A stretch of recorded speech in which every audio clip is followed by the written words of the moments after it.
सद्गुरुदेव शिवमुनि महाराज की जय। मनुष्य भगवान की जय।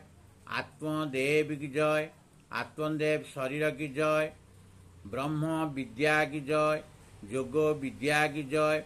परम पूज्य पिता माता की जय। सत्य ज्ञान की जय। स्वतंत्र विचार की जय। अखिल भूमंडल सर्वशिरोमणि मुनि समाज की जय। समस्त मुनि मुनिमति की जय।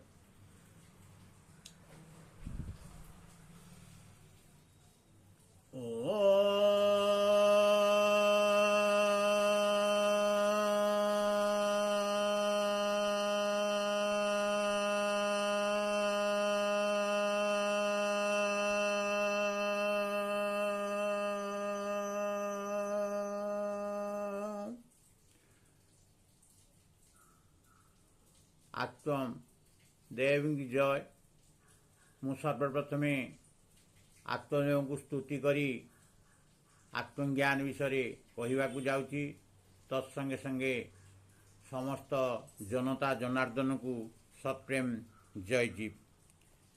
आज आम योग साधन विषय आलोचना करिबा। चित्तर वृत्ति गुड़िक बाहरु फेराई केन्द्र बा आत्मा दिग को आनिबा हेउछि योग।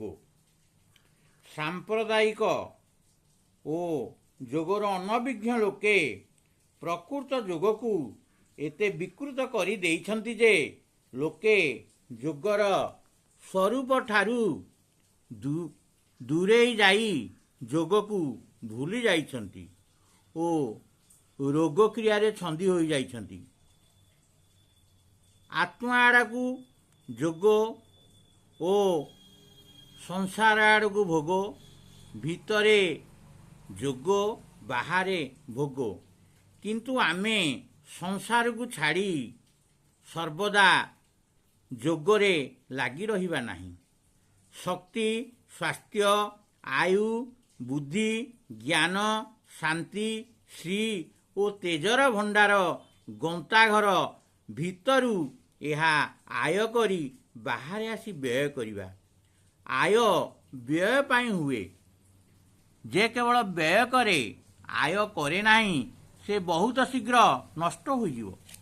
भल भोगी संसारी गृहस्थ हेबा पाई भल जोगी हेबा आवश्यक। एहा केन्द्र बा आत्मार अछि जहा सच्चिदानंदक निवास अटे। तेणु संसारर आनंद उपभोग करिया पाई किछि समय पाई बाहरु फेरी आसी भीतर को बा आत्मानंद परम ब्रह्म पाखु आसीबाकु हेबो। गाढ़ निद्रारे मनुष्य बाहरु फेरी भितरे बुड़ दिए बा सेठाकु जाए। प्रतिदिन गाढ़ निद्रा हेले मनुष्य बुद्धि बल आयु आरोग्य लाभ करिपारे। गाढ़ निद्रा जोगर छोट भौणी। किंतु 8 घंटार गाढ़ निद्रा जेतिकी पाई पारे नाही सेतिकी 5 मिनिट रे जोग समाधि द्वारा मिली पारे। गाढ़ निद्रा द्वारा मनुष्य सेही स्थान रे पहुँचे जेउठारे जोगी पहुँचे। निद्रारे मनुष्य सेही स्थान रे पहुँचे तम गुण रे ओ अचेतन होई। जोग द्वारा मनुष्य सेही स्थान रे पहुँचे चेतन रे ओ पूर्ण ज्ञान थाई।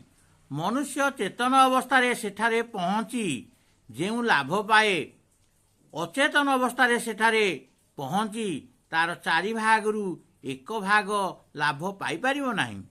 भीतर को आसीबा उपाय को बा साधन को योग कहती। योगर 8टी अंग रही। तार प्रथम अंग नाम होची जम। एई जम उपरम धातुरु आसीची। भीतरु बाहर को जिबारे रम धातुर प्रयोग होता है। रमीमा घूरिबा फेरिबा कूदिबा सबुथिरे रम धातुर काम निया जाए। बिहार रे घूरिबा फेरिबा स्थान को रमना कहती। भितरु बाहर को रमना कहती। ବାହାରକୁ ଭିତରକୁ ଆସିବା ଉପରାମ। ଯମର ଅର୍ଥ ଉପରାମକୁ ପାଇବା। ଯେଉଁ ଅବସ୍ଥାରେ ମନୁଷ୍ୟର ଯୋଗର ଯେଉଁ ଅବସ୍ଥାରେ ମନୁଷ୍ୟର ମନ ବାହାରୁ ଫେରି ଉପରାମକୁ ପ୍ରାପ୍ତ ହୋଇଥାଏ ସେହି ଅବସ୍ଥାକୁ ଯମ କହନ୍ତି। ଯୋଗର ଦ୍ୱିତୀୟ ଅଙ୍ଗର ନାମ ହେଉଛି ନିୟମ। ଯମରେ ଯେତେବେଳେ ନି ଉପସର୍ଗ ଲଗାଯାଏ ତାହା ନିୟମ କୁହାଯାଏ। ଯମ ଓ ନିୟମ ଉଭୟରେ ମନକୁ ନିୟମନ କରି ବାହାରୁ ଘୂରାଇ ତାହାକୁ ଉପରାମକୁ ପ୍ରାପ୍ତ କରାଇ ଭିତର କେନ୍ଦ୍ରକୁ ବା ଆତ୍ମାକୁ ନେଇ ଆସିବାକୁ ହୁଏ। ସମସ୍ତଙ୍କୁ ସତ୍ପ୍ରେମ। ଜୟ ଜୀବ।